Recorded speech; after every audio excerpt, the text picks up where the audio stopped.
Hi, welcome to Wholeheartedly for the Lord Bible Journaling with Sherry. Today's process video will be a replica of a page that I did 4 years ago, almost to the date. I didn't even realize until I looked at the date, but I think this was inspired by Monica Bauer.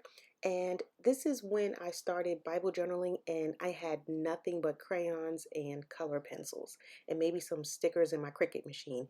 So I did this page in colored pencil. I do believe it is inspired by Monica Bauer, and she did this kind of page October 9th, 2016, 4 years ago. So I'm so excited that I decided to replicate this and see if I can do this with watercolor paint. I still think this page came out better than the page that I'm doing today, and I'm just showing you right here. I didn't have anything. I think I cut the phone out from a Cricut machine or some kind of stencil that I had and just colored the page and threw some Cricut stickers in there. But this is what happens when you start out. You find out what works for you and you use what you have until you build up. And then as time went on, I started trying different mediums such as paint and acrylics and different things. And so I just did the top portion of the page, and I'm going to show you as I do the process for that same page. In my new, I can do anything I want in this Bible, but I'm using this Bible mostly for painting and drawing and trying things, just like I did with the old one. No studies or anything in it, just trying some different things. So thank you for watching.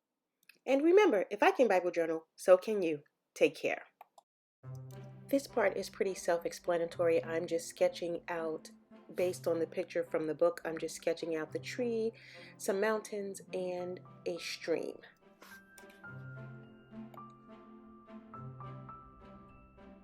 I'm going to attempt to lay down some watercolor paint, some brown. It gets a little muddy and kind of splotchy, but in the end, I guess it turns out okay. Once again, I think I still like the pencil better than the watercolor. I just don't think I did as good of a job as I could have, but this is what this Bible is for. It's for art. It's for trying things, and we make mistakes and things don't turn out the way we hope they did, but I manage and I keep on going through with it.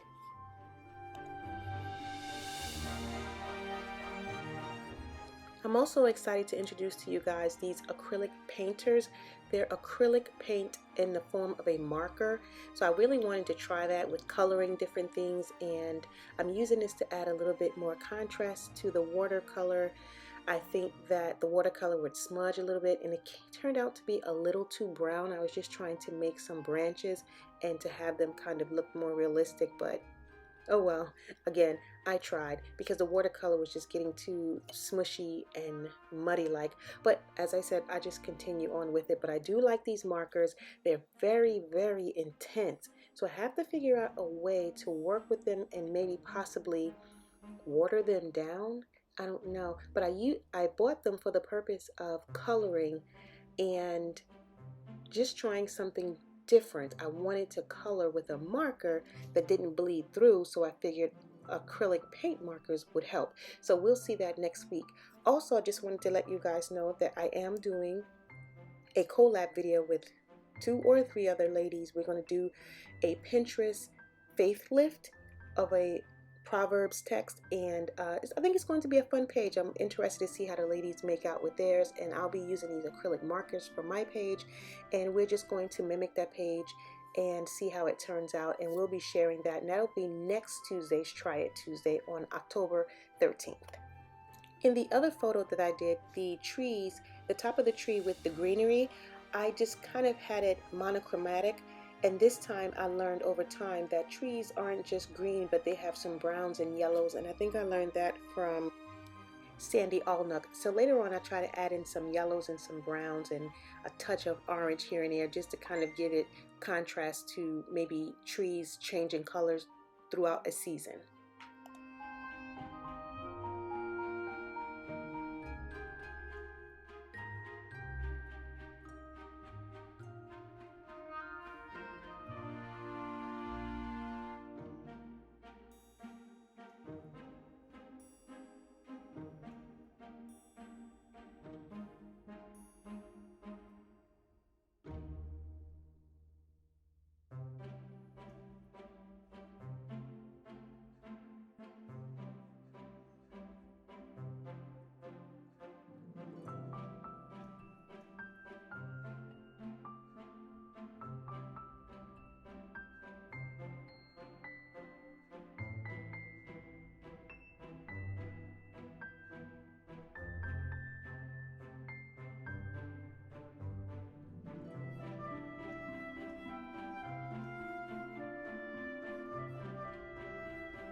I needed a different kind of sky blue, so I used my Faber-Castell gelatos and I just dipped a wet brush on the top of the gelato, and I'm making the water a little blue, different color blues. So that worked out well. I guess I have to do, uh, I told you before, my gelatos never turn out right, so I think I need to just use a wet paintbrush and dap the top of it and then use it like that as opposed to any other way, because using a baby wipe and things like that, it just didn't work for me for some reason. So I think I'll try this way because it came on nicely for me. Okay guys, there you have it. A for effort.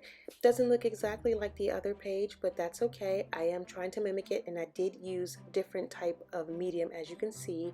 I still like the penciled a little better, but I do like the kind of watercolor effect of it. I think my mountains could have been better. There's a lot that I could have done that was better, but it was a trial and error kind of thing. I wanted to give it a try, so I'm just trying to maybe kind of highlight the mountains, give it some more depth and character and distinguishedness between it and the sky and everything. So, well, again, this is a Try It Tuesday, and that's the whole point of me coming on camera, embarrassing myself at times, to try something different.